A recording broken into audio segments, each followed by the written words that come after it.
ब्रह्मानंदं ब्रह्मसुखदं केवलं ज्ञानमूर्ति द्वन्द्वातीतं गगनसदृशं तत्त्वमस्यादिलक्ष्यम् एकं नित्यं निर्मलमचलं सर्वधी साक्षिभूतं भावातीतं त्रिगुणरहितं सद्गुरुतं नमामि। कस्तुरतिलकं ललाटपटले वक्षस्थले कौस्तुभं नासाग्रे वरमौक्तिकं कर्तले वेणुकरे कङ्कणं सर्वाङ्गे हरिचन्दनं सुललितं कण्ठे च मुक्तावली गोपस्त्री परिवेष्टितो विजयते गोपालचूडामणि। मोकळं कर थोडं कमलेश।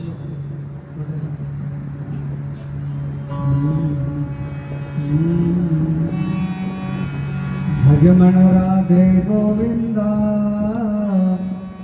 राधे गोविंदा गोपाला हरि का प्यारा नाम है। भजमन राधे गोविंदा राधे गोविंदा गोपाला हरि का प्यारा नाम है। राधे गोविंदा मन राधे गोविंदा गोपाला हरि का प्यारा नाम है।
उपनिषदबोध विरुद्ध विद्यारविंद प्रबोध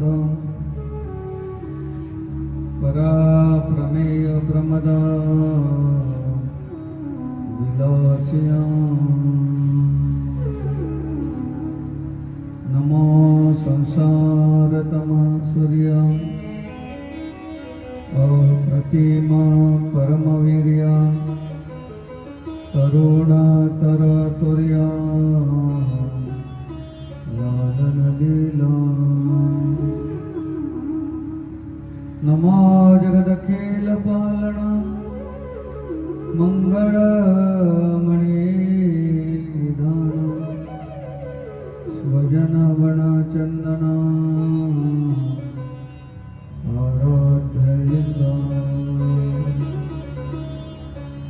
नमो चतुर चित्त चकोर चंद्र आत्मानो भव नरेंद्र श्रुति सार समुद्र मन्मथ मन्मथ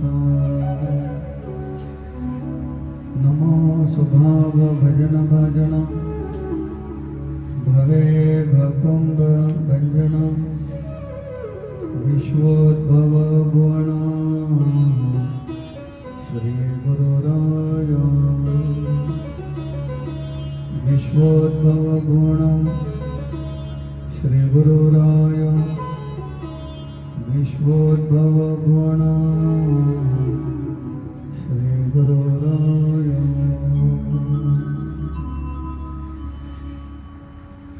परमपिता परमात्मा परम मंगलमय परस्पर अखिलेश्वर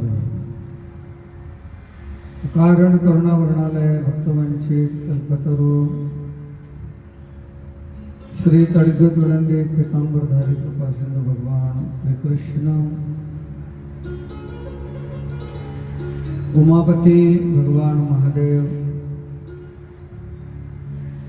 जगत जननी श्री जगदम्बा माता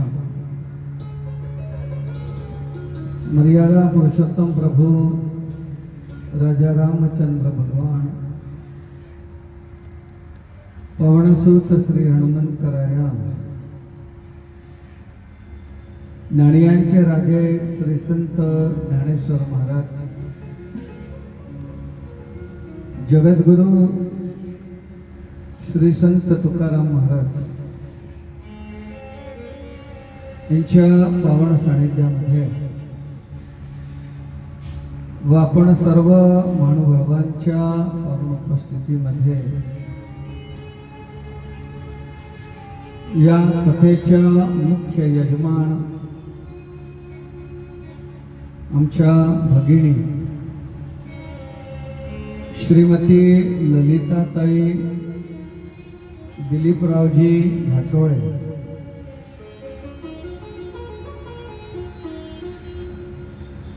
यांच्या माध्यमातून त्यांचे दिवंगत पुत्र स्वर्गीय श्री अक्षय दिलीपरावजी घाटोळे यांच्या पुण्यस्मरणाच्या निमित्ताने वैशाख महिन्याच्या या पवित्र आणि पावन पर्वावर आयोजित करण्यात आलेली ही श्रीमद भागवत ज्ञानकथा या ज्ञानकथेमध्ये आपण श्रीमद भागवत महापुराणावर थोडं चिंतन करीत आहोत. श्री भागवताची कथा नैमिषारण्यामध्ये सुतवणी शौनकादिकांना ऐकवतात. त्याला नैमिषारण्य का म्हटलं आहे आपण काल ऐकून गेलेलो. अशा या नैमिषारण्यामध्ये शौनक ऋषींनी सूत मुनींना 6 प्रश्न विचारले होते आणि या 6 प्रश्नांचं उत्तर श्री सूत मुनी श्री भागवताच्या माध्यमातून शौनकांना देतात. पहिला प्रश्न आहे की भगवंताची प्राप्ती कशी व्हावी. तर भगवंताच्या प्राप्तीचे 4 उपाय भागवतामध्ये ऐकवलेले आहेत. कारण की देवाची प्राप्ती करायची जर असेल तर हे 4 साधनं त्या ठिकाणी असावीच लागतात. 4 साधनाशिवाय देवाची प्राप्ती शक्य नाही मानत. जसं आपण पाहतोय की नाही, एखादी स्त्री स्वयंपाकामध्ये अतिशय हुशार असते, अतिशय सुगरण असते, पण तिला स्वयंपाक जर करायचा जर असेल तर तिला त्या ठिकाणी 3 वस्तू जमवाव्या लागतात. 3 वस्तू शिवाय स्वयंपाक करताच येत नाही. या 3 वस्तू कोणत्या आहेत तर तुकाराम महाराज सांगतात, उदक, अग्नी, धान्य, झाल्या घडे पाक, एका विणा एक कामा नये. बाई कितीही हुशार राहू द्या ना, पण पाणी जर नसेल तर ती स्वयंपाक करू शकेल का बरं. तांदूळ शिजवायचे आहे, पाणी लागलच. भाजी करायची आहे, पाणी लागेलच. कणिक तिंबायची आहे, पाणी लागेलच. म्हणजे पाण्याशिवाय स्वयंपाक होत नाही. पर पाणी भरपूर आहे, पण घरात धान्य जर नसेल तरी स्वयंपाक होत नाही. पाणी भरपूर आहे, पण घरात जर धान्य जर नसेल, गहू नसेल, तांदूळ नसेल, डाळ नसेल, तर स्वयंपाक करता येईल का? म्हणजे पाणीही असावं लागतं आणि धान्यही असावं लागतं. पण पाणी आणि धान्य असल्याच्या नंतरही स्वयंपाक सिद्ध होत नाही. त्याचं कारण आपल्याकडे पाणीही भरपूर आहे, धान्यही भरपूर आहे, पण सिलेंडर जर संपलं तर काय करायचं. आता आमच्या दलीचं काही टेन्शन आलं, सिलेंडरच नाही आहे.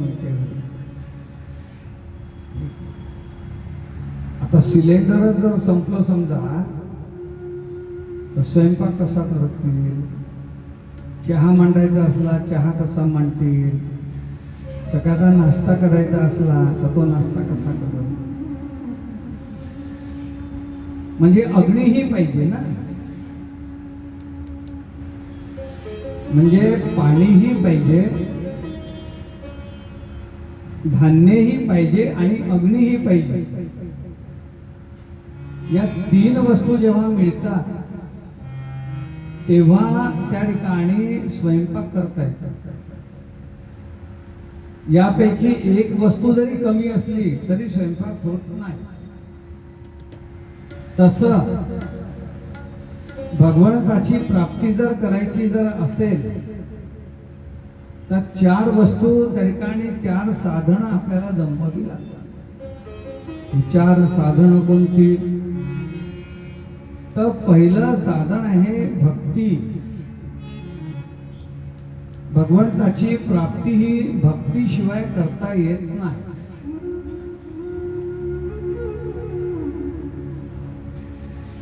पण ज्या देवाची आपण भक्ती करणार आहोत त्या देवाचं ज्ञान आपल्याला आहे का हा महत्वाचा प्रश्न. त्याचं ज्ञान असणे गरजेचं आहे. ज्ञान जर नसेल तर केलेली भक्ती ही व्यर्थ जाते. एका व्यक्तीने मला विचारलं की महाराज मला पंढरपूरला जायचं आहे. मी त्याला सांगितलं की पंढरपूरला जायला भरपूर बसेस वगैरे आहेत, नाही का? भरपूर बसेस आहे पंढरपूरला जायला. 10-15 किलोमीटर गेली, तो कंडक्टर आला, तिकीट तिकीट तिकीट. त्यानं सांगितलं एक पंढरपूरची तिकीट द्या. त्यानं लगेच गाडी थांबवली. उतर म्हणे खाली, उतर म्हणे. का बरं? तेव्हा तो म्हणायला ही बस म्हणे चंद्रपूरला चालली, पंढरपूरला नाही. अरे महाराजांनी तर मला सांगितलं ना की भरपूर बसेस आहेत म्हणून. बरोबर आहे, पंढरपूरला जायला भरपूर बसेस आहेत, ही गोष्ट जरी खरी जरी असली, पण कोणत्या बसमध्ये बसावं याचं ज्ञान पाहिजे होतं. नाही का? ते ज्ञान नसल्यामुळं त्या ठिकाणी त्याला अर्ध्यातून उतरावं लागलंय. तसं आपण भगवंताची प्राप्ती करतो आहोत, बरोबर आहे, पण भगवंताची प्राप्ती करण्यासाठी त्या ठिकाणी ती भक्ती करण्यासाठी त्या भगवंताचं ज्ञान होणं गरजेचं आहे ना. तर दुसरं साधन आहे ज्ञान. पण कधी कधी असं होतं की मनुष्याला ज्ञान होते आहे, पण मनुष्याला ज्ञान झाल्याच्या नंतरही ते ज्ञान टिकत नाही. ज्ञान टिकणं गरजेचं आहे. अनेक लोकांना ज्ञान होते ना. आपण टीव्हीवर पाहतो, मोठ्या मोठ्या जाहिराती पाहतो, सिगरेट पिणे आरोग्यास अपायकारक आहे, सिगरेट पिल्याने कॅन्सर होतो, हे लोकांना कळते. एक मोठा बॅनर तिथे लागला होता की सिगरेट पिल्याने कॅन्सर होतो म्हणून. एक व्यक्ती तो बॅनर वाचत आहे, पण वाचत असताना त्याच्या तोंडामध्ये मात्र सिगरेट आहे. म्हणजे सिगरेट पिल्याने ज्ञान कॅन्सर होतो हे त्याचं ज्ञान त्याला आहे, पण टिकून कुठं राहिलं. तर नुसतं ज्ञान होणं गरजेचं नाही, तर झालेलं ज्ञान त्या ठिकाणी टिकणं महत्वाचे आहे.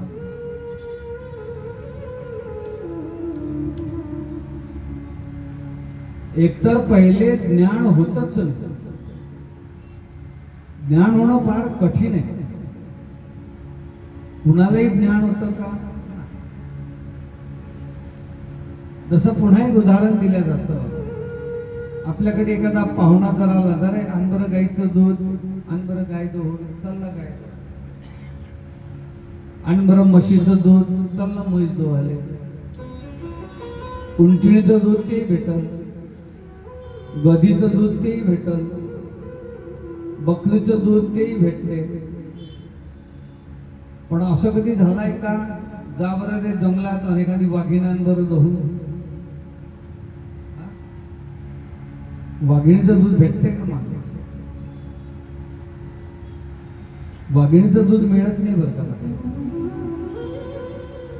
पण यदा कदाचित एखादं काही येणं केणं प्रकारेनं प्रयोग करून वाघिणी दूध घेतलंही, काढलंही समजा, तर ते ठेवण कशामध्ये?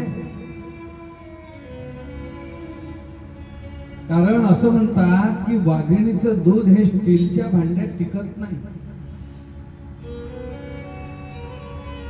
वाघिणीचं दूध हे पितळच्या भांड्यात टिकत नाही. वाघिणीचं दूध हे जर्मनच्या भांड्यात टिकत नाही.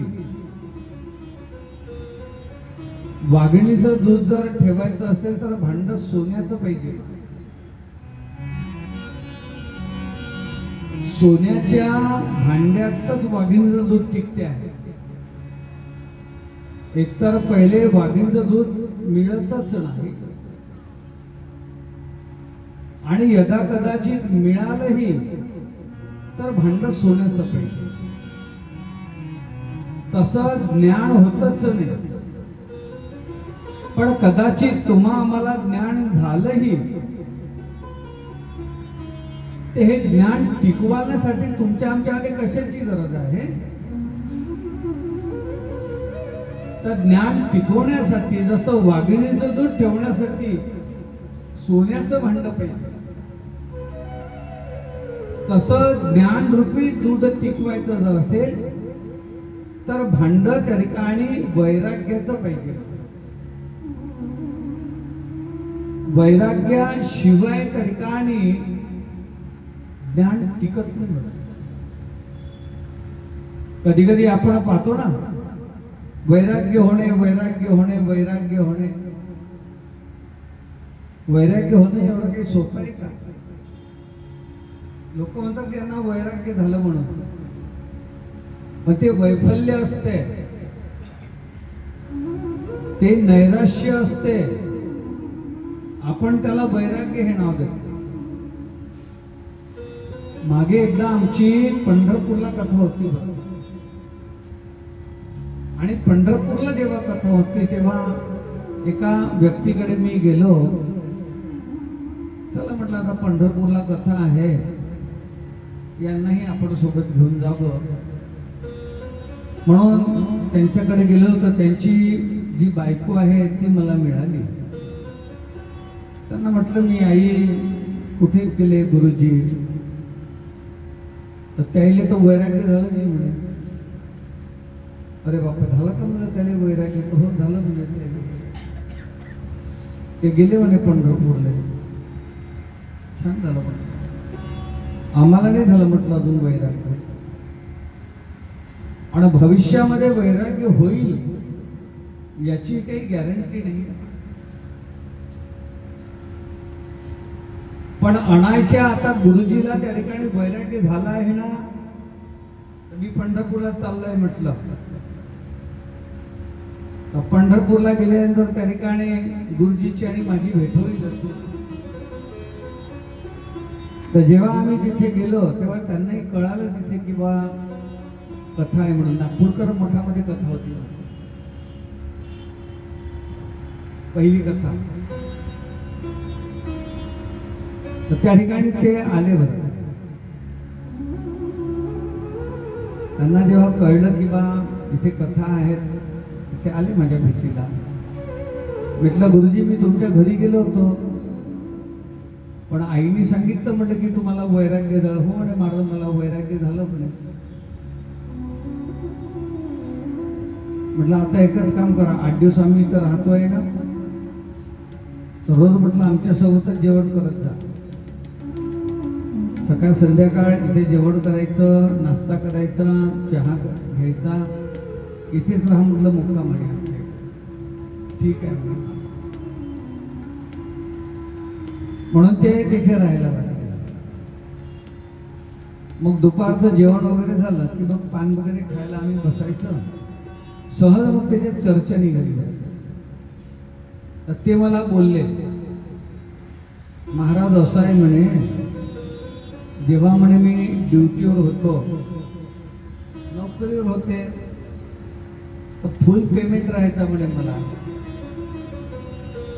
आता फुल पेमेंट राहत होता तर बायको माझ्यावर फुल प्रेम करायची म्हणे. बायको प्रेम करे, नातू प्रेम करे, सून प्रेम करे, पोरं प्रेम करे, सगळेच प्रेम करे म्हणे.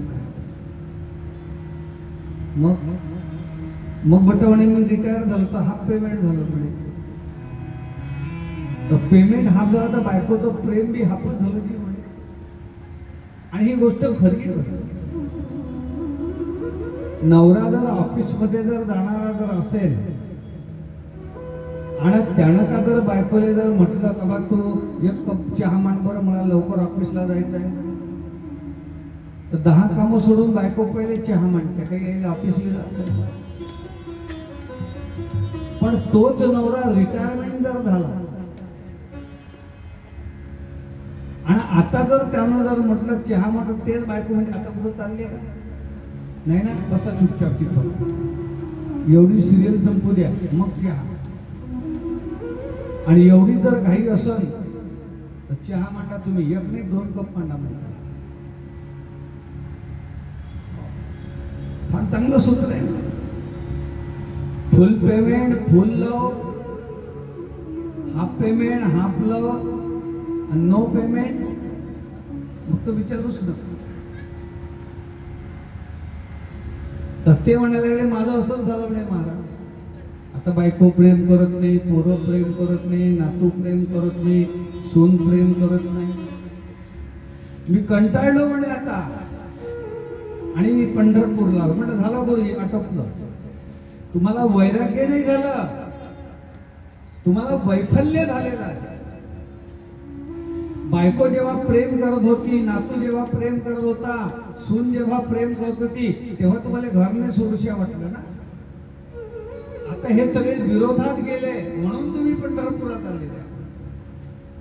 याला वैराग्य नाही म्हणत, याला वैफल्य असं म्हणतात. अहो मनुष्य एकदा संसारात फसला रे फसला का तो निघत नाही ना महाराज. प्रभातेसी वाटे तुमच्या यावे दर्शना, येथे नचले चोरी उरली राहे वासना. कागाचा सुरवासी मज केले भगवंता, आपुलिया सत्ता स्वाधीनता ते नाही. एक सासूरवासी त्या ठिकाणी सांगते आहे की हे देवा मला सकाळी सकाळी तुझ्याकडे यावंसं वाटते रे, पण करू का हे माझी सासू येऊ देत त्या म्हणे तुझ्याकडे. हे सासू मोठी खाष्ट आहे का? हे सासू म्हणजे कोण? हे सासू म्हणजे वासना. ही वासना संसारामध्ये एवढी आपल्याला गुंतवते की परमार्थाकडे तुम्ही जातो जरी म्हटलं तरी वासना तुम्हाला परमार्थाकडे जाऊच देत नाही.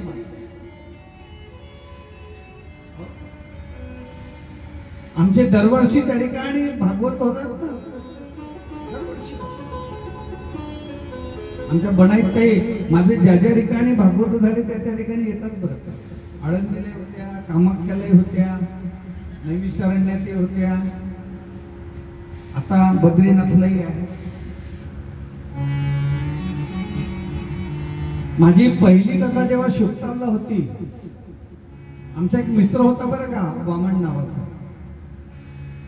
त्या वामनकडे मी गेलो आणि त्याला सांगितलं की वामन, अरे म्हटलं आपली शुक्तारला कथा आहे, चाल ना म्हटलं त्याने मी त्याने पाहायला भेटते. तो मला म्हणायला लागला म्हणे बाबाजी आता तुमचं सगळं आटोपलं म्हणे. पोराचं लग्न झालं, पोरीचं लग्न झालं, तुम्ही झाले म्हणे मोकळे, पण आम्ही नाही झालो. आता पोराचं शिक्षण सुरू आहे म्हणे सध्या. आणि पोराचं शिक्षण असल्यामुळे एकदा याचं शिक्षण आटोपलं रे आटोपलं की मग मात्र मी तुमच्यासोबत येतो. झालं शेवटचं वर्ष आहे म्हणे त्याचं. पुढच्या वर्षी जर कुठे जर गेले तर सांग ना म्हणे मला. ठीक आहे. त्याच्या पुढच्या वर्षी आमची नैमिषारण्यामध्ये कथा. मी पुन्हा त्याच्याकडे गेलो. वामनराव तुमच्या पोराचं शिक्षण संपलं ना, मग काढू का कुठलं आता तिकीट? नाही नाही सध्या थांबा म्हणे. आता काय शिक्षण थांबलं म्हणे बाबाजी, पण ते असं आहे आता त्याला नोकरीचे पाल येऊन राहिले. एकदा नोकरी लागली रे लागली तर झालं म्हणे आपण मोकळं. पोराले आपण एवढं शिकवलं, सगळं त्याला जमवलं, आता एकदा त्याला नोकरी लागली आपण झालं म्हणे मोकळं. आता आलेच म्हणे त्याला कॉल, या 400 महिन्यामध्ये त्याला नोकरी लागतेच म्हणे. पुढच्या वर्षी जर कुठे गेले महाराज सांगा म्हणे मला. चाललं का पुढच्या वर्षी? हो हो. त्याच्या पुढल्या वर्षी आमची कथा नैमिषारण्यामध्ये आपलं जगन्नाथपुरी. जगन्नाथपुरीला जेव्हा त्या ठिकाणी कथा आहे, पुन्हा मी त्याच्याकडे गेलो आणि मला असं कळलं होतं की त्याच्या मुलाला नोकरी लागली आहे. काय वामनराव जगन्नाथपुरीला आहे म्हटलं, ती आपली कथा चालता का? महाराज आलो असतो म्हणे, पण तुमच्या पोराला नोकरी लागली ना, आता चालता का? नाही आलो असतो महाराज, एकदा थोडं थांबून घेतो. कारण की मुलाला नोकरी लागली म्हणे आता, पण आता एकच काम राहिलं, त्याला छोकरी घेऊन येतो. एकदा त्याचं लग्न झालं रे झालं की झालं म्हणे आपण मोकळे. पोरांनी एवढं शिकवलं सावरलं, त्याला नोकरी लावून दिली, त्याचं लग्न करून देतो. आणि एकदा त्याचं लग्न झालं का बापू तू सुखरात राहायचं. मी झालो म्हणे मोकळा. आल्या म्हणे 2-4 मुली त्या. आता त्याचं लग्न या वर्षी आहे दिवाळीमध्ये. पुढच्या वर्षी कुठे गेले तर सांगता म्हणे बाबाजी. ठीक आहे ना.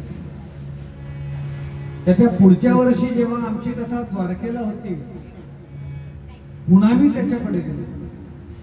काय वामनराव, आता झालं म्हटलं पोराचं लग्न, काढू का तिकीट? नातू खेळत होता. महाराज मी तर यायला तयारावजी म्हणे. हा नातू मला सोडत असते म्हणे. मग धोत्रच पकडून होते. कुठं चालले आप्पाजी, कुठं चालले आप्पाजी. आता याला थोडसा मोठा होऊ द्या, एकदा मोठा झाला का मग तुमच्यासोबत येतो म्हणे टाळबाग झाले. त्याच्यानंतर आमची कथा काशीला होती. काशीला कोरोनाच्या आधी काशीला जेव्हा त्या ठिकाणी कथा होती तर मी पुन्हा त्याच्या, आता मी एवढा जिद्दी का त्याला घेऊनच जाईल, पण तो प्रत्येकच मला टाळत होता. आणि काशीला जायच्या वेळेस जेव्हा मी त्याच्या घरी गेलो ना, त्याची बायको रडायला लागली होती. मी विचारलं काय झालं, म्हटलं आई कहून रडता? आजी बापा ते तर गेले जी म्हणे. अरे बापा गेले का? हार्ट अटॅक आला आणि हार्ट अटॅक मध्ये गेला म्हणे. आश्चर्य वाटलं. मेला महाराज पण एकाही तीर्थयात्रेला आला नाही. त्याचं कारण काय होतं? त्याचं कारण होतं की त्याची वासना सगळी संसारामध्ये गुंतली होती ना. संसाराच्या पायी देव आठवत नाही. संसाराच्या पायी देव आठवत नाही. संसाराच्या पायी देव आठवत नाही. संसाराच्या पायी देव आठवत नाही. संसाराच्या पायी देव आठवत नाही. संसाराच्या पायी देव आठवत नाही. संसाराच्या पायी देव आठवत नाही. संसाराच्या पायी देव आठवत नाही. कुणी नाही रे कोणाचे एकलेच एकाचे. कुणी नाही रे कोणाचे एकलेच एकाचे. कुणी नाही रे कोणाचे एकलेच एकाचे. कुणी नाही रे कोणाचे एकलेच जायाचे. एकलेच जायाचे.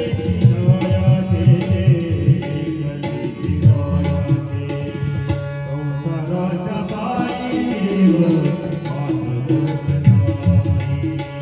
संसाराच्या पायी देव आठवत नाही. संसाराच्या पायी देव आठवत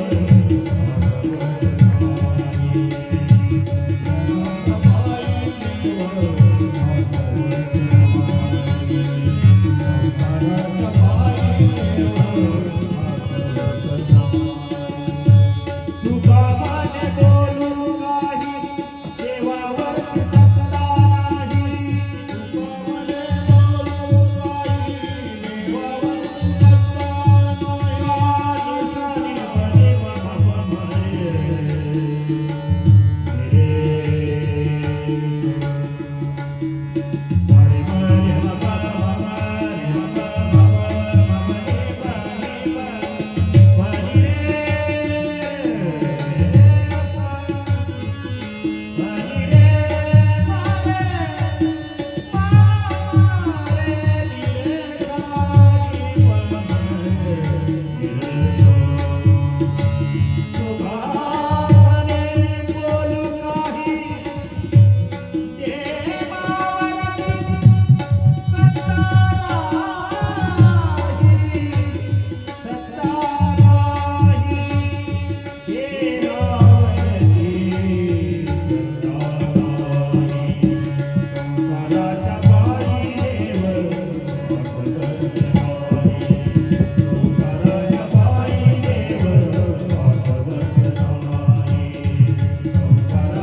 देव आठवत नाही. त्याचं कारण असं आहे महाराज की आपण संसारामध्ये संपूर्णपणे गुंतलेलो आहोत. आपली वासना जर कुठे जर असेल तर ती संसारामध्ये. येथे नचले चोरी उरली राहे वासना. ही वासना सासू आहे. ही तुम्हा आम्हाला त्या ठिकाणी परमात्म्याकडे जाऊच देते. ही परमात्म्याकडे जाऊच देते. आणि असं असतं वैराग्याची त्या ठिकाणी एक प्रकारे मीमांसा करताना संसार सोडणे हा काही वैराग्याचा भाग नाही. वैराग्य याचा अर्थ काय होतो? संसारातच राहायचं आहे. बायको सोडायची नाही, नवरा सोडायचा नाही, पोरं सोडायचे नाही, घरदार सोडायचं नाही. संसारातच असोने संसारी. आपण हरिपाठामध्ये म्हणतो जिव्हे वेगो करी वेदशास्त्र उभारी बाह्या सदा. संसारातच राहायचं. काही काही आपण पाहतो ते महाराजानं त्या ठिकाणी घर सोडलं, महाराजानं घर सोडलं, महाराजानं घर सोडलं. अरे महाराजानं घर सोडलं तर आश्रम बांधले ना. घरी नाही राहता आश्रमात राहायचं. घराच्याही 4 भिंती आणि आश्रमाच्या किती भिंती? ते 4च भिंती आहे. एवढंच आहे. आता घरी नाही राहत महाराज, आश्रमात राहत. महाराजानं बायको सोडली, महाराजानं बायको सोडली. आता महाराजानं बायको सोडली तर शिष्यनी जमवल्या ना, तिच्या हातचं खाते ना. शिष्यनी सगळ्या संध्याकाळ स्वयंपाक करते. मग शिष्यनीच्या हातचं खायचं होते की आपली बायको काही वाईट होती का? संसार हा सुटत नसतो बरं का. आणि संसार हा कधी सोडायचाही नाही. वैराग्य याचा अर्थ काय होतो? वैराग्य याचा अर्थ होतो संसाराविषयी आसक्ती सोडणे. संसारातच राहावं. पण हा संसार माझा नाही हा भाव निर्माण होणे हे वैराग्य.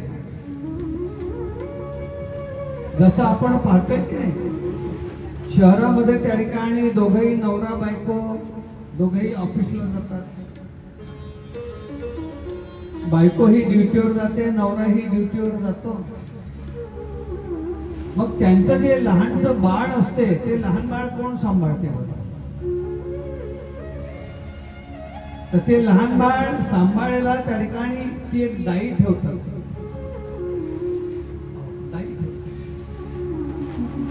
मग ती जी दाई असते ती दाई त्या मुलाचं सगळं करते ना. त्या मुलाची आंघोळ करून देते, त्या मुलाला जेवण देते, त्याचं टिकला पावडर करते, त्याच्याशी खेळते, त्याच्याशी खेळून त्याला पाळण्याचं अंगाईचं गीत घालून त्याला झोपवते. जे आई करते आहे ते सगळं त्या ठिकाणी ती दाई करते. पण हे सगळं करत असताना त्या दाईला माहित आहे की हे माझं बाळ नाहीये. जिथपर्यंत त्याचे आई वडील येत नाहीत तिथपर्यंत ती त्या मुलाला सांभाळते. आणि त्याचे आई वडील आले की ते मुलगा त्याच्या स्वाधीन करून देते. हे काय साहेब तुमचं बाळ, मी चालली म्हणते निघून जाते. तसं या संसारामध्ये जे आपण आलेलो आहोत हे दाईच्या रूपाने आलेलो आहोत. जशी दाई त्या ठिकाणी सर्व त्या बाळाचं करते आहे पण तिला माहिती आहे हे बाळ माझं नाही. तशाच प्रकारे संसारामध्ये आपल्याला राहायचं आहे, पण संसारामध्ये राहून ही आपली ही ड्युटी आहे महाराज, लक्षात घ्या.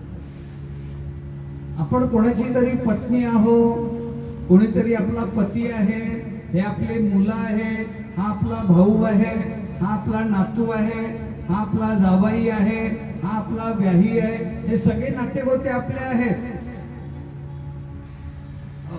या सगळ्या नात्या गोत्यासोबत ती राहते आहे. पण एक लक्षात ठेवते की हे नातेगोते जरी आपले जरी असले तरी आपण मात्र या नात्यागोत्याचे नाही.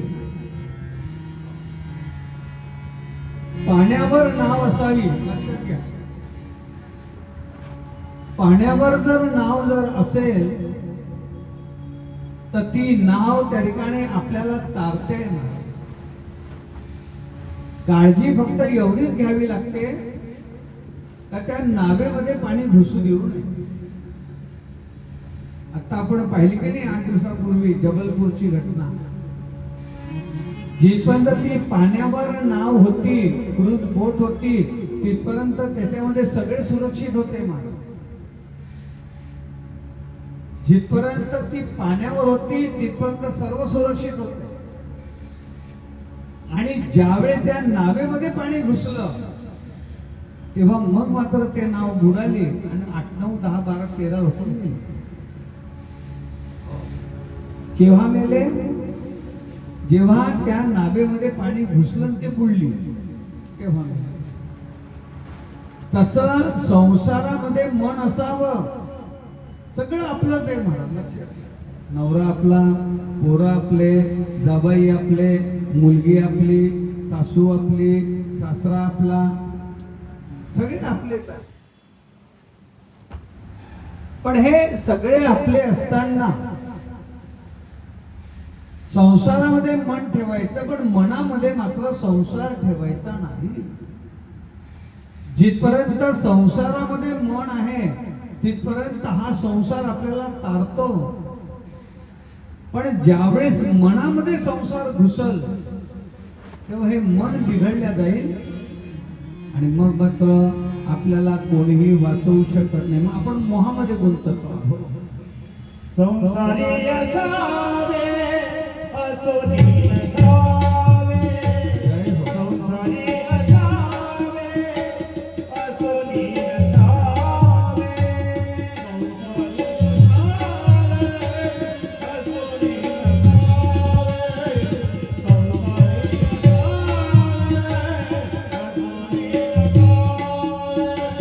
संसारी असावे असोनी नसावे, संसारी असावे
असोनी नसावे, संसारी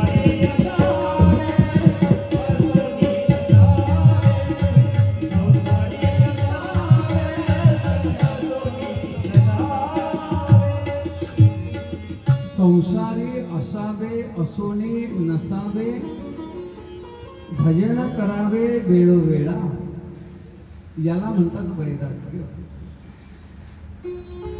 आणि एकदा वैराग्य निर्माण झालं रे झालं की मग आपोआपच त्याग घडत राहील. संसाराचं अनित्यत्व कळलं रे कळलं की वैराग्य निर्माण होतं. आणि वैराग्य निर्माण झालं की त्याग घडतो. हे चारही साधन भागवतामध्ये सांगितलेले आहेत. म्हणून या पुराणाचं नाव आहे भागवत. भा म्हणजे भक्ती, ग म्हणजे ज्ञान, व म्हणजे वैराग्य आणि त म्हणजे त्याग. जसं स्वयंपाक करायला 3 वस्तू लागतात तसं भगवंताची प्राप्ती करायला या 4 वस्तू लागतात. भक्ती लागते आहे, ज्ञान लागते आहे, वैराग्य लागते आहे आणि त्याग लागतो आहे. हे चारही साधन कुठं मिळेल महाराज? हे चारही साधन तुम्हा आम्हाला त्या ठिकाणी भागवतामध्ये मिळतात. आणि म्हणून भगवान शुकदेवाने हे चारही साधन राजा परीक्षितीला सांगितलेले आहे. पहिलं साधन आहे भक्ती. म्हणून भागवत महात्म्यामध्ये पहिली कथा भक्तीची आहे. एकदाचा प्रसंग आहे की देवर्षी नारद बद्री विशालला त्या ठिकाणी उदास अवस्थेमध्ये बसलेले. उदास अवस्थेमध्ये जेव्हा बसलेले आहेत त्यावेळेस मात्र त्या ठिकाणी सनत कुमार जे आहे ते सनत कुमार तिथे गेले. सनत कुमार हे ब्रह्मदेवाचे मानस पुत्र आहेत. सनत, सनंदन, सनातन आणि सनत कुमार 3 देव असे सांगितलेले आहेत भागवतामध्ये का ज्यांच्या मुखामध्ये फक्त एकच मंत्र आहे. पहिला देव जे आहे ते आहे देवर्षी नारद. देवर्षी नारदाच्या मुखामध्ये एकच मंत्र आहे, नारायण नारायण नारायण नारायण. देवर्षी नारदाला जर पाहिलं तर ते फक्त एकच सांगतात, नारायण नारायण नारायण हाच मंत्र. दुसरा जो देव आहे ती आपल्या घरामध्ये राहणारी वास्तू देवता आहे. काल आपण सांगितलं की नाही, नवीन घर जर बांधायचं असलं तर आपल्याला त्या ठिकाणी भूमिपूजन करावं लागतं. भूमीतले दोष त्या ठिकाणी निवृत्त करावे लागतात. आणि भूमिपूजन केल्यानंतर घर जेव्हा आपण बांधतो तेव्हा पुन्हा एका देवाची पूजा आपल्याला करावी लागते. आणि तो जो देव आहे त्या देवाचं नाव आहे वास्तुदेव. त्या वास्तुदेवतेचंही पूजन त्या ठिकाणी करावं लागतं. हा जो वास्तुदेवता आहे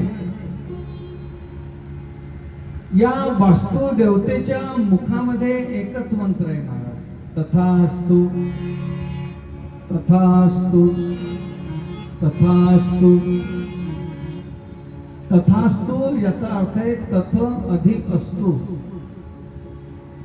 म्हणजे तू जे म्हणशील तेच, याला तथास्तु असं म्हणतात. म्हणून असं म्हटलेलं आहे की आपण आपल्या घरी कधीही निगेटिव्ह बोलू नये. काही काही लोकांना त्या ठिकाणी रडायची सवय असते.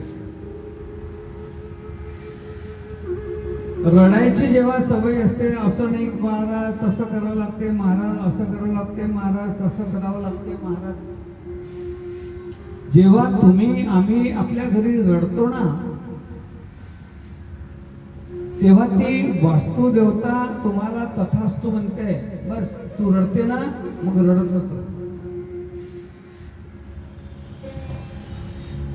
तर आपल्या घरी कधी रडू नये. रडू नये म्हणजे याचा अर्थ आहे की रडगाणं गाऊ नये. नेहमी आपण आपल्या घरी पॉझिटिव्ह विचार करायचा. तुम्ही जर समजा शेंगदाणे जर खात जर असाल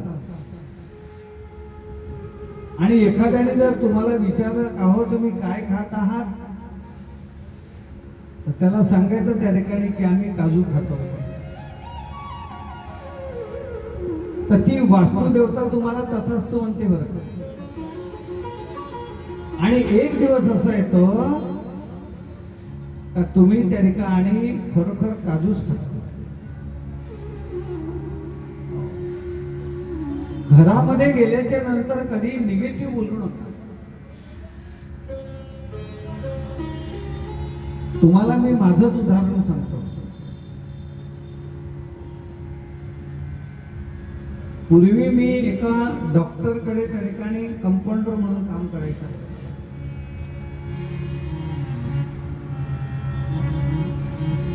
इथे जे घाटोळे परिवार आहेत ते मला ओळखतात चांगल्या प्रकारे. आणि त्यावेळेस माझा पगार काही फक्त 300 रुपये होता. आता होमिओपॅथिक डॉक्टर मी काही आळंदीला शिकायला गेलो नाही, मी काही वृंदावनला शिकायला गेलो नाही. लोक मला विचारतात की महाराज तुम्ही आता एवढं भागवत करत तुम्ही शिकायला कुठे गेले? मी कुठे शिकायला गेलो नाही. हा सगळा अभ्यास माझ्या गुरुच्या आशीर्वादाने घरीच झालाय. बरं,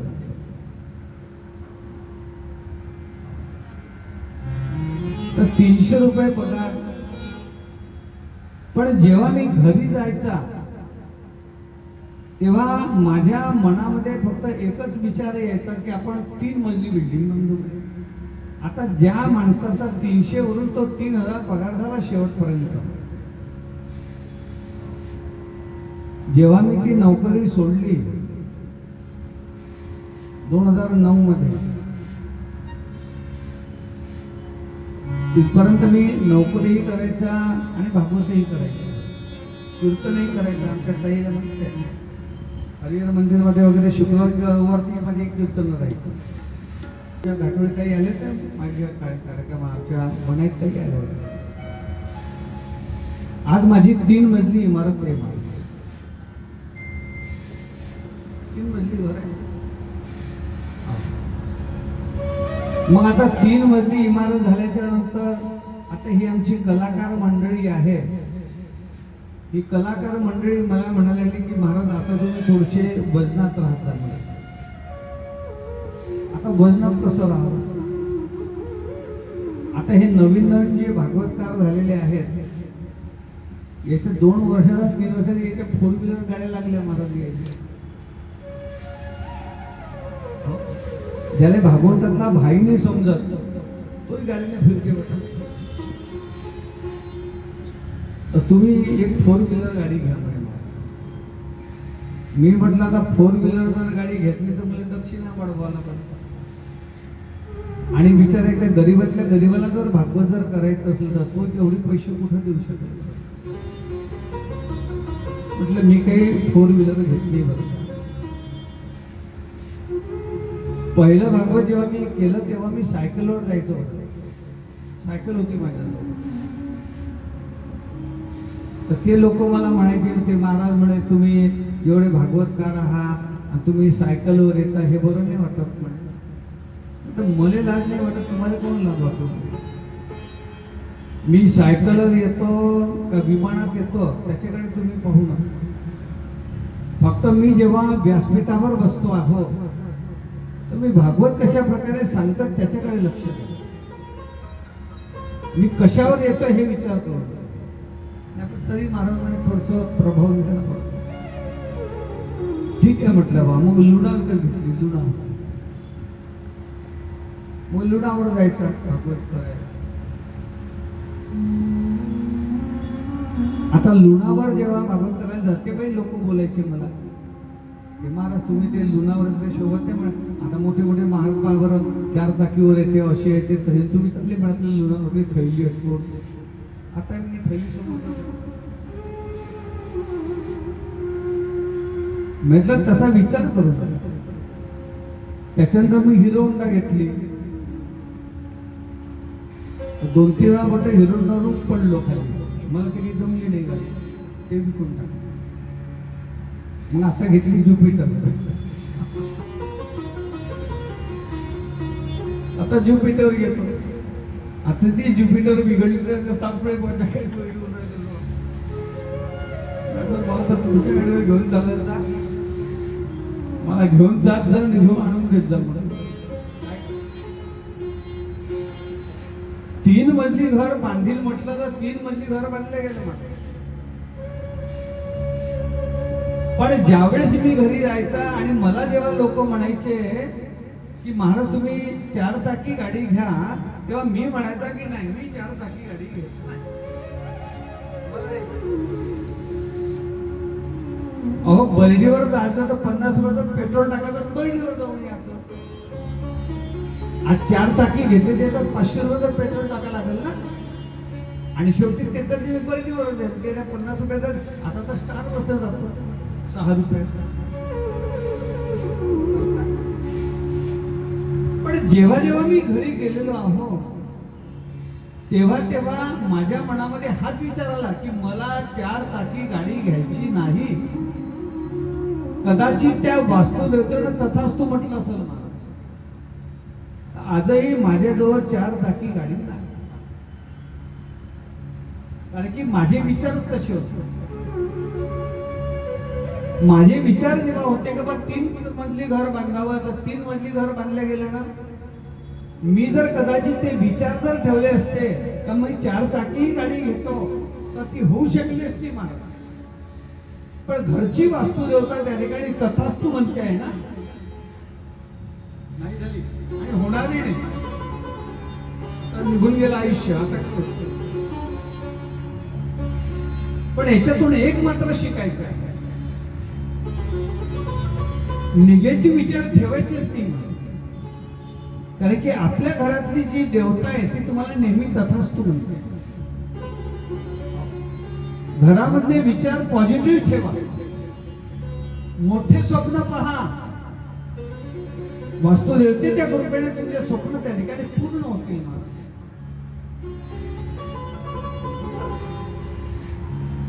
कारण की वास्तुदेवतेचा त्या ठिकाणी आशीर्वादच तसा आहे. तथास्तु ही दुसरी देवता. आणि तिसरी देवता जी आहे ती आहे सनत कुमार. यांच्या मुखामध्ये फक्त एकच मंत्र असतो, हरी शरण हरी शरण हरी शरण हरी शरण.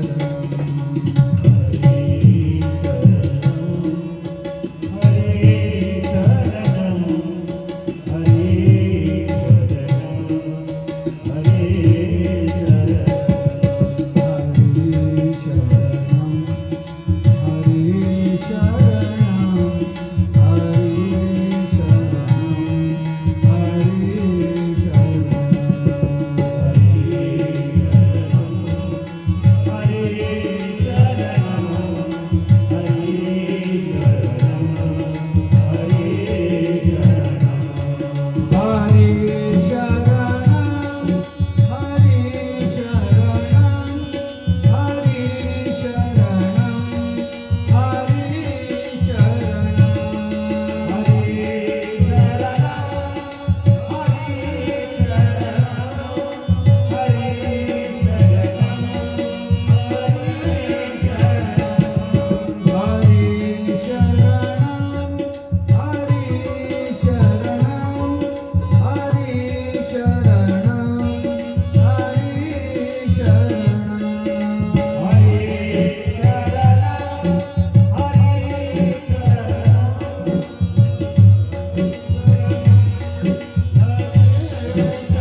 सुतमणी शौनका ठिकाणा सनत कुमाराच्या मुखामध्ये हा एकच मंत्र आहे, हरी शरणमेव मे नित्यम येषा मुखे वच अतः काल समाधिष्ठा जरा युष्मान्न बाधते. सनत कुमाराच्या मुखामध्ये हा एकच मंत्र आहे. नारदाच्या मुखामध्ये एकच मंत्र, नारायण नारायण. वास्तुदेवतेच्या मुखामध्ये एकच मंत्र, तथास्तु. आणि सनत कुमारांच्या मुखामध्ये एकच मंत्र, हरी शरणम हरी शरणम. नारद ज्यावेळेस त्या ठिकाणी बसलेले आहेत तिथे हे सनत कुमार आलेले आहेत. आणि सनत कुमाराने जेव्हा देवर्षी नारदाला तिथे पाहिलं तेव्हा सनत कुमार त्या ठिकाणी म्हणतात, मा चिंता करू देवर्षे हर्ष चित्ते समावहा उपाय सुख साधोत्र वर्तते पूर्व एवही. मा चिंता करू देवर्षे, की हे नारदा आपण असे चिंताग्रस्त अवस्थेमध्ये का बसलेले आहात? आपल्याला कोणचं दुःख आहे महाराज ते सांगा ना.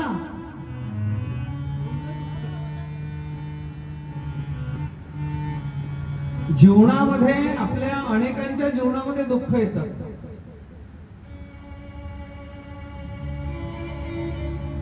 पण दुःख आल्याच्या नंतर शास्त्र असं सांगतं की 5 गोष्टी कोणालाही सांगू नये. 5 गोष्टी कोणालाही सांगू नये. अर्थनाशम मनस्तापम वेदुचर्चानि च वचनम च अपमानम च मती मान्य प्रकाशयेत. या 5 गोष्टी कोणालाही सांगू नका.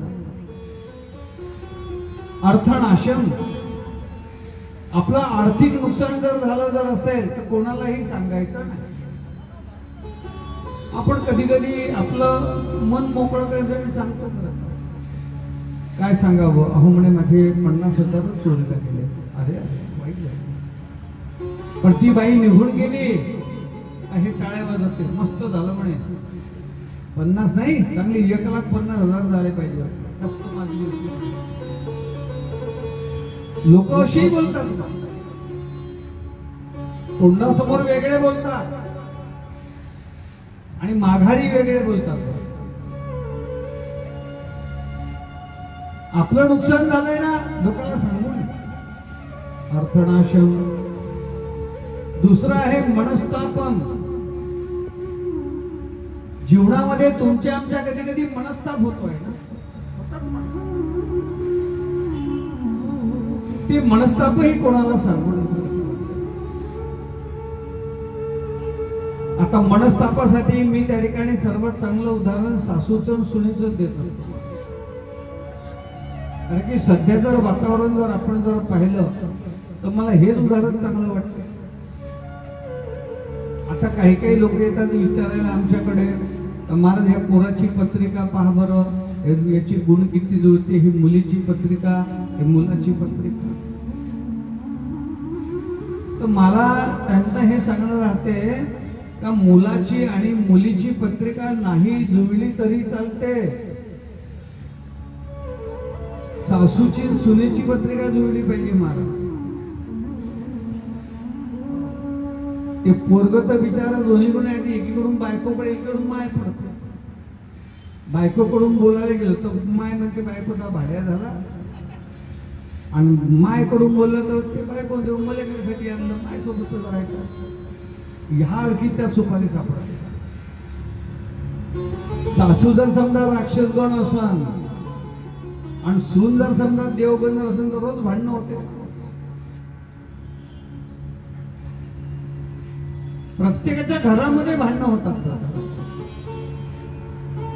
मग हे सासू म्हणा त्या ठिकाणी चांगली लोक आहेत, त्या घरी सांगतात असं झालं माय, तसं झालं माय, माई सून अशी वागते माय, माई सून तशी वागते माय, माई सून अशी बोलते माय. माईसून तशी बोलते माय. आणि ते बाई पुन्हा विचारते अजून काय काय म्हणते सांग ना म्हणे. आणि हे तावा देऊन पुन्हा पुन्हा सांगते. सगळं ओळखते तिच्यात. आणि ते मग 4 लोकांना जाऊन सांगते सासासोबत पोटात नाही वाटते. पण एक लक्षात घ्यायचं, 75% लोक सुनेला जरी बोलत जर असले तर 25% लोक हिलाही बोलते हे तशी काय म्हणते बज्जा हिला नसं सांगितलं म्हणते आपलं. हा सुनेचं सांगितलं हिनं नसं सांगितलं हिनं आपलं. हे तशी हे काही कमी आहे का? लोक दोन्हीकडून बोलतात, लक्षात घ्या. घरामध्ये आहोत ना, भांड्याला भांड लागतच असतं. ज्या सुनेला लोकांचं जाऊन घराने केले, उद्या जर समजा सासू बाथरूम मध्ये घसरली पडली, ए सुनताई अहो इकडे ये ना मला उचललं. आता तिलेच बोलावणं म्हणते तिथे गेलती ना माय घराणे करायला तिलेच बोलावणं उचलाले. आता ते येते का महाराज म्हटलं. शेवटी कशी असो पण सुनच करल ना.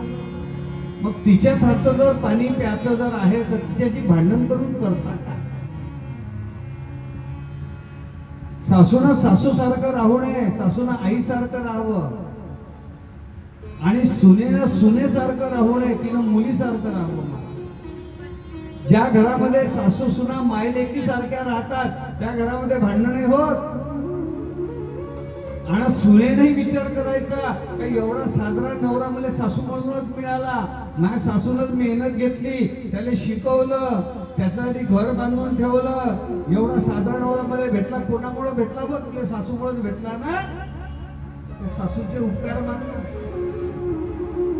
आणि म्हातारपणे हिच्या हातचं काय ते म्हणे नाही कशी वापरून. घरामध्ये जर राहतात तर भांडणाला भांड्याला भांड लागतच असते. पण बाहेर जाऊन मात्र सांगू नये, हे शास्त्रामध्ये सांगितलेलं आहे. अर्थनाशम मनस्तापम, कुणालाही सांगू नका. गृहेतुत्तरीच्या आणीच.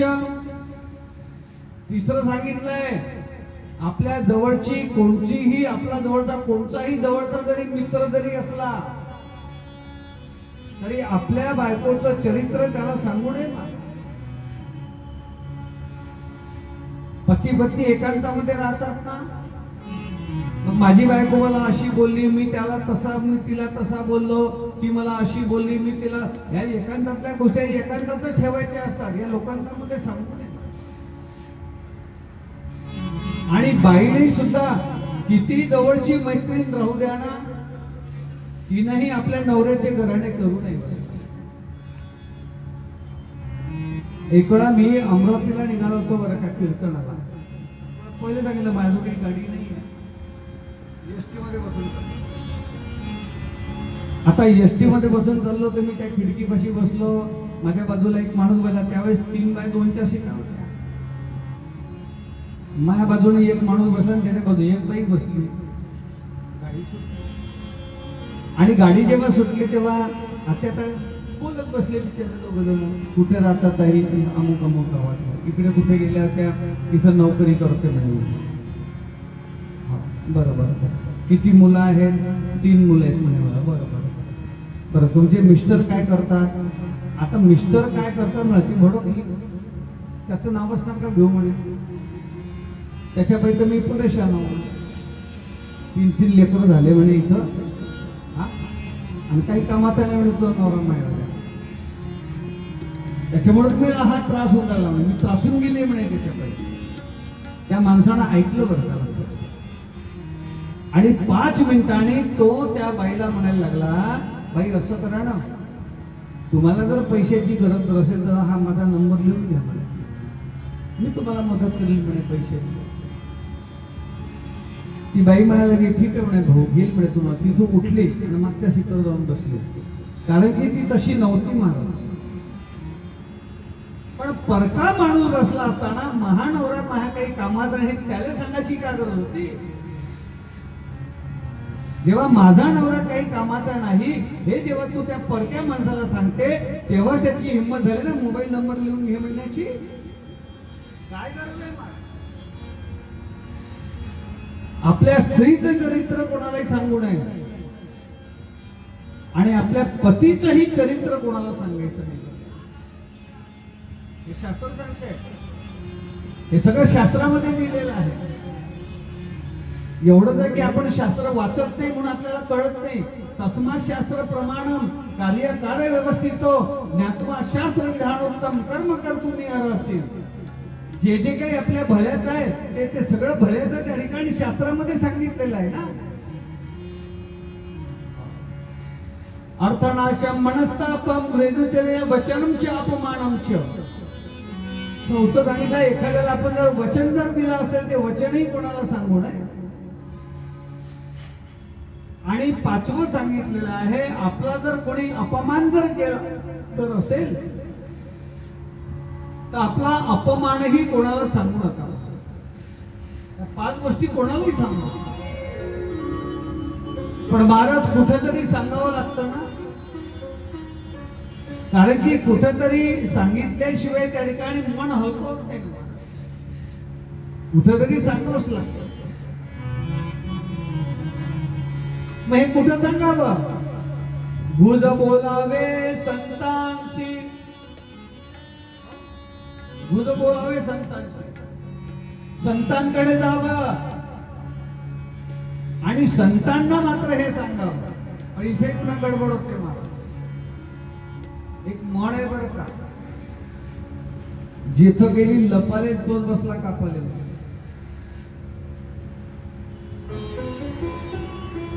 अशा अनेक बाया त्या भोंदू खराबकडे गेल्या बसल्या ना प्रकरण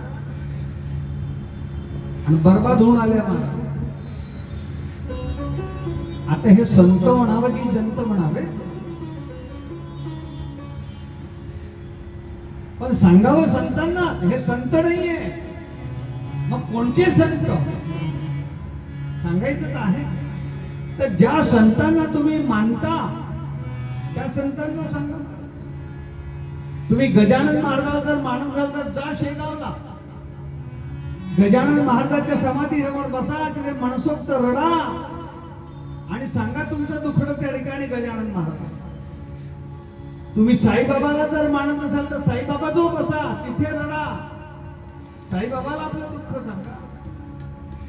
तुम्ही स्वामी समर्थाला मानत असाल तर स्वामी समर्थाला सांगा. तुम्ही ज्ञानेश्वर महाराजांना जर मानत असाल तर ज्ञानेश्वर महाराजांना आपली तक्रार सांगा, आपलं दुःख सांगा. तुम्ही तुकाराम महाराजांना मानत असाल तर तुकाराम महाराजांना आपलं घराणं सांगा ना. हे संत आहेत महाराज. त्याची माझे हित करती सकळ, त्याची माझे हित करती सकळ, माझे हित करती सकळ, त्याची माझे हित करती सकळ, त्याची माझे हित करती सकळ, त्याची माझे हित करती सकळ.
जणी म्हणे त्याला घ्यावे अशा संतांना शब्द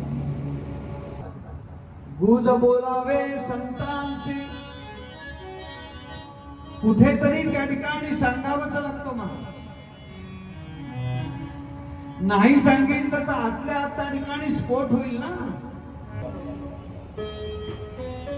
ते संत तुमची आमची कामना पूर्ण करतात अनेकांच्या कामना ज्या संतावर तुमची श्रद्धा आहे त्या संत इतर कोणाकडेही जाऊ नये